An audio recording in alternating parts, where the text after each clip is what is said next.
वैदंडे गाडी चेक करा. हो करतो लगेच.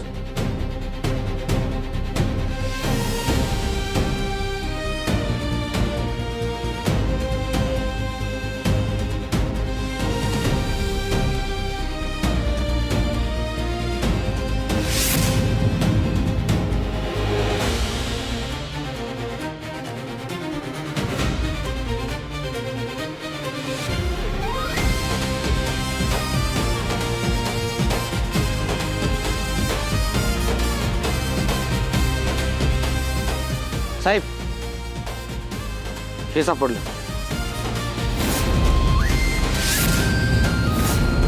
गाडी कोण चालवत होतं आणि हा टेम्पो कोणाचा आहे? गाडी माझी बायको चालत होती सर, आणि जेव्हा तिला याबद्दल कळलं तिने तुम्हाला इन्फॉर्म केलं. अच्छा ठीक आहे, खूप मोठं धाडस दाखवलं तुम्ही. काम जिकरीचं होतं, पण तुम्ही वेळेवर कळवलं म्हणून आम्ही पोहोचू शकलो.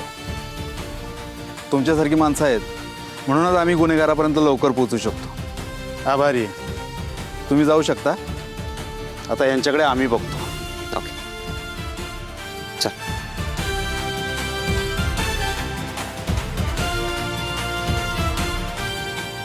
वायदंडे गाडी एकदा तपासून घ्या परत एकदा. हो.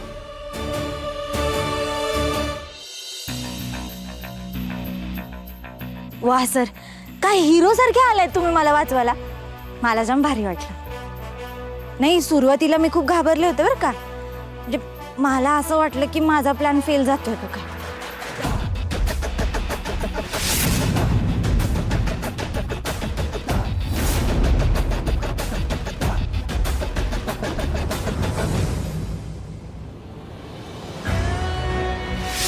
वाह सर, मानलं बरं का तुम्हाला. तुम्ही जेव्हा फायटिंग करत होतात ना तेव्हा मला असं वाटत होतं की तुमची नजरच काढावी का काय.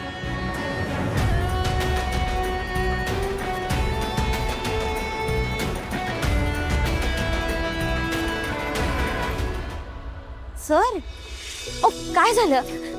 तुम्हाला काय राग आलाय का माझा? तुम्ही बोलणार नाही आहात का माझ्याशी? हा सर, तुम्ही जर माझ्याशी बोलला नाहीत ना तर मी जाऊ देणार नाही हा तुम्हाला कुठे. आता जाऊन दाखवा. हे बघा, हुकमाच्या राणीच्या नाकासमोरून तुम्ही असं जाऊ शकत नाही. ठीक आहे मग मी कुठे जातच नाही. असंही ज्या लोकांना मी क्लोज मानतो त्यांना माझा ऐकण्यात काही इंटरेस्टच नसतो ना. Sir sorry. हे बघा, माझं चुकलं. मला मला एकदा माफ करा तुम्ही. हे चांगलं जमतं हा तुला. म्हणजे आधी चूक करायची आणि नंतर सॉरी बोलायचं. असं मी मुद्दाम नाही केलं. आणि तू रात्री माझ्याशी खोटं बोलून काम करायला जात होतीस. मी तुला सांगितलं होतं अभ्यासावर फोकस कर. तुला नाही माझं ऐकायचं होतं तर क्लिअरली सांगितलं असतंस. मी तुला फोर्स नसता केला. सर तुमचं ऐकायचं नाही असं काहीच नव्हतं माझ्या मनात. पण तुम्ही एकटेच राबून 7 लाख रुपये जमा होणार नाही हे तुमच्या लक्षातच येत नव्हतं. तुमच्या जीवाची कुठलीही पर्वा न करता ते मशीन दुरुस्त करत होतात. अभ्यासात माझं मन घरी कसं लागणार आहे तुम्ही सांगा. राणी, मी रिस्क घेतली म्हणून तू सुद्धा घेतलीच पाहिजे असं काही नाहीये. त्या 2 माणसांनी तुला जर काही केलं असतं तर काय करणार होतो मी? तू रात्री टेम्पो चालवतेस, घरी येऊन नंतर सकाळी अभ्यास करते, घरातली कामं करतेस. झोप न घेता हे सगळं करणं किती रिस्की आहे तुला कळतंय का? पण सर, आबांसाठी तुम्ही स्वतःचा जीव धोक्यात घालू शकता, तर मी का नाही घालू शकत? पण मला तुझी सुद्धा काळजी आहे राणी. आणि मला तुमची चिंता वाटते. तुम्ही तिकडे कामावर निघून गेल्यानंतर तुम्ही तिकडे काय काम करता, कसं काम करता, तुम्ही तिथे काय खात असाल, कसं करत असाल, मला त्याची चिंता वाटते. मला त्रास होतो त्याचा.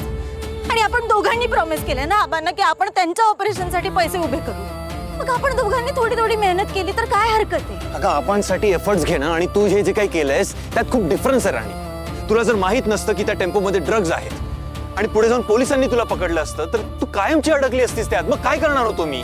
सर हे बघा, मला माहिती आहे माझं चुकलं, पण मला त्या गोष्टीवर संशय आला म्हणून मी ते बॉक्स उघडून पाहिले ना. मी खरं सांगू का सर, मी दुसरी बरीच कामं शोधण्याचा प्रयत्न केला पण एकही चांगलं काम मिळत नव्हतं. मग हे काम मिळालं आणि त्यांनी 2 दिवस मला पैसे सुद्धा दिले. आज ते म्हणाले की जास्त पैसे मिळतील म्हणून मी तयार झाले. मी ह्या आबांसाठी तयार झाले. तुमच्यावर कामाचा जास्त ताण नको यायला म्हणून मी हे निवडलं. पण मला तुमची काळजी कळते. माझं खरंच चुकलं. तुम्ही एकदा मला माफ करा. का माफ करायचं मी? बोल ना, मी का माफ करायचं? अगं तू जेव्हा या अशा सिच्युएशन मध्ये अडकलीस जेव्हा मला कळलं ना, मी खूप घाबरलो होतो. तुला काही आयडिया नाही आहे त्या गोष्टीची. एक तर आबांची परिस्थिती अशी, त्यात तुला काही झालं असतं तर मी. एक गोष्ट नेहमी लक्षात ठेव राणी, माझ्यासाठी या जगात तुझ्या इतकं इम्पॉर्टंट कोणीच नाहीये. त्यामुळे मी जे काही सांगत असेल ना ते प्लीज लक्षात ठेवत जा, ऐकत जा माझं.